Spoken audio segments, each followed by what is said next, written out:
اهلا بكم حبايبي، يا رب تكونوا بخير. كل سنه وانتم طيبين. ان شاء الله النهارده هنعمل مع بعض صينيه رقاق باللحمه المفرومه، لكن هنعملها من غير رقاق ومن غير جلاش. اطعم من الرقاق واحلى من الجلاش، ان شاء الله هتجربوها وتعجبكم. مكوناتها بسيطه جدا، ويلا نشوف الحشوه. اول حاجه هنا حله على النار، وبحط حوالي 3 معالق من الزيت ومعاهم مكعب من الزبده. انا حطيت هنا الزيت في الاول علشان ما تتحرقش منك الزبده. وبعد كده بنزل بربع كيلو من البصل، وبعد كده بضيف نص كيلو من اللحمة المفرومة، وهفتت اللحمة علشان ما تكتلش مني وتاخد كلها سوا واحد. ومعايا هنا قرنين من الفلفل الاحمر والاخضر لو حباها سبايسي، ومعايا حبايه من الطماطم المقطعه. لو مش حابه تحط طماطم مفيش مشكله خالص، طبعا ده حسب رغبتك. معايا هنا بهارات لحمه، ومعايا معلقه صغيره من الملح ونص معلقه من السكر، وكمان معايا نص معلقه من البابريكا. وهخلطهم مع بعض واسيب اللحمه تستوي حوالي ربع ساعه. خلاص كده اللحمه بتاعتي دخلها سوا. بضيف نص معلقه من الفلفل الاسود، وكمان رشه بسيطه جدا من القرفه. ودي كل التوابل بتاعتي اللي انا حطيتها على اللحمه. هسيبها تكمل سوا وبعد كده هرجع لكم. وده شكل اللحمه بعد ما استوت. هقفل النار وهنشوفها مع بعض.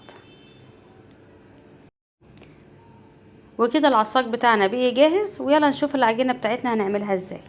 اول حاجه هنزل بكوبايه من الميه، وكمان معايا هنا معلقه كبيره من السكر ومعلقه صغيره من الملح، وهسيب لكم المقادير في صندوق الوصف. وهخلطهم مع بعض. ومعايا هنا نص كيلو من الدقيق يساوي 4 كوب من الاكواب المعياريه. هقلبهم بس تقليب بالشكل ده. انا هنا مش هعجن، انا هلم بس العجينه بتاعتي.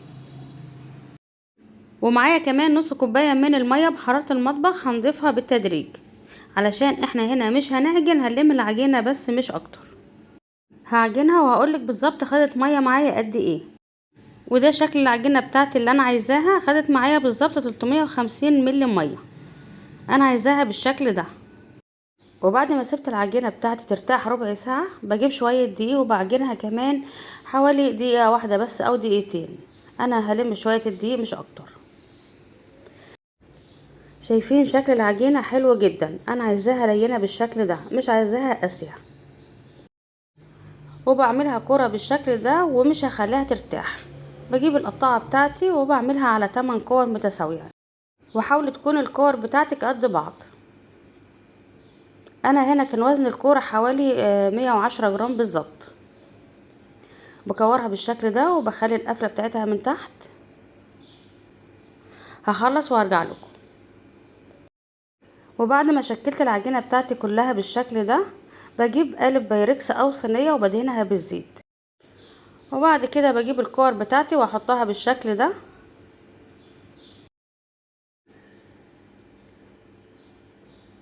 وبدهن وش العجين بالزيت علشان وش العجينه ما ينشفش منك.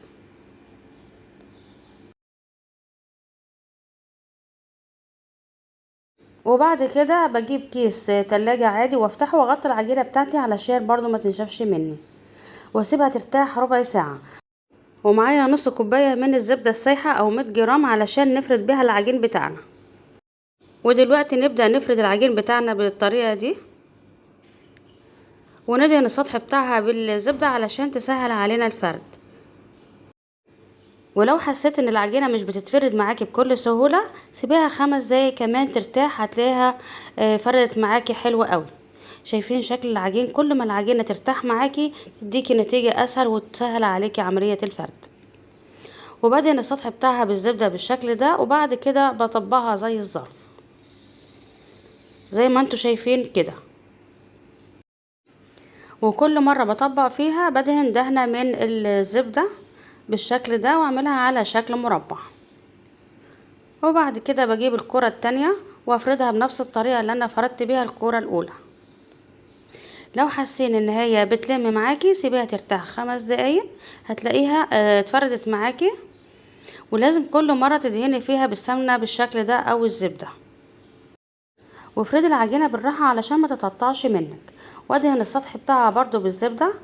واجيب العجينة الاولى اللي انا فردتها احطها على العجينة التانية، وهطبقها برضو بنفس الطريقة. ولازم تدهني بالزبدة كل الطبقات علشان تديكي التوريقة اللي انت عايزاها بالشكل ده. وبجيب الاطراف واحطها، وبعد كده بجيب الطرف التاني وبرضو بدهنها بالزبدة واحطها على جنب. ودايما كل مرة لازم تدهني السطح اللي احنا شغالين عليه كويس جدا علشان العجينة تتفرد معاكي بكل سهولة.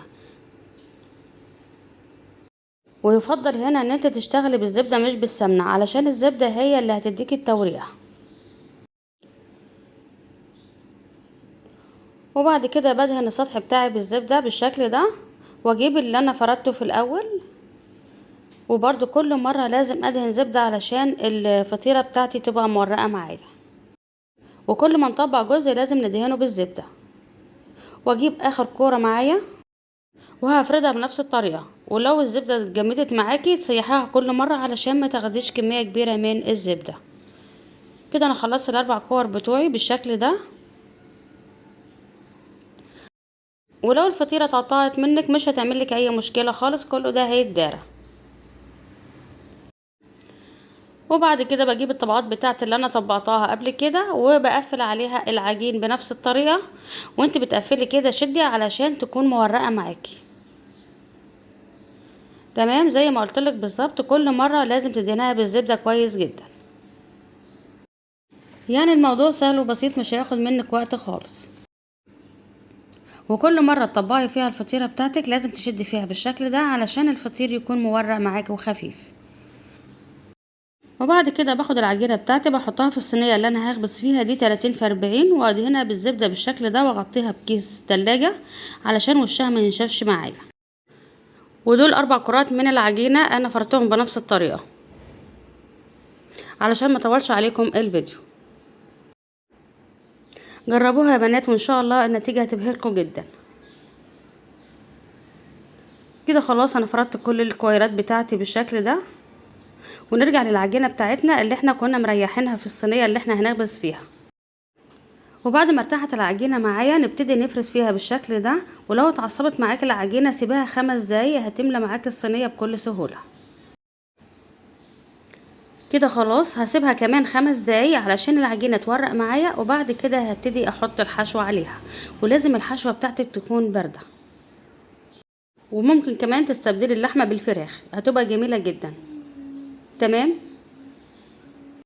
كده انا فردت الحشوة كلها على العجينة بتاعتي وهسيبها ترتاح. وبعد كده نبتدي نشتغل في الجزء التاني من الفطيرة. وندهن وش العجين بتاعنا بالزيت ونحط كيس ونفرد كويس جدا علشان تكون سهلة معانا في الفرد. وبعد كده باخد العجينة واحطها فوق الحشوة وافردها كويس جدا. وحاولي تفردي العجينة بتاعتك بالراحة علشان ما تتقطعش منك. ولو حاسة ان هي مش بتتفرد معاكي سيبيها 5 دقايق هتتفرد معاكي بكل سهولة. خلاص بعد ما العجينة بتاعتي اتفردت هحاول اقفل الاطراف بالشكل ده كويس جدا. يعني الموضوع سهل وبسيط. ولازم تريحي الفطيرة بتاعتك ربع ساعة علشان تورق معاكي. وبدهنها بالزبدة اللي اتبقت مني. وبعد كده اكون مجهزة الفرن بتاعي على 250 درجة. هسيبها حوالي تلت ساعة وبعد كده تاخد اللون الذهبي الجميل ده. لو حباها مقرمشة سيبها بالشكل ده، لو عايزاها طرية هتغطيها كمان 5 دقايق وبعد كده تقطعيها والف هنا وشفا. وتعالوا نقطع الفطيرة مع بعض ونشوف قد ايه هي مورقة وطرية وجميلة جدا. ان شاء الله هتعجبكم بجد. طعمها احلى من الرقاق واحلى من الجلاش، طعمها في حتة تانية خالص. اتمنى فيديو النهاردة يكون عجبكم. كل سنة وانتم طيبين. ان شاء الله هتجربوها وهتعجبكم.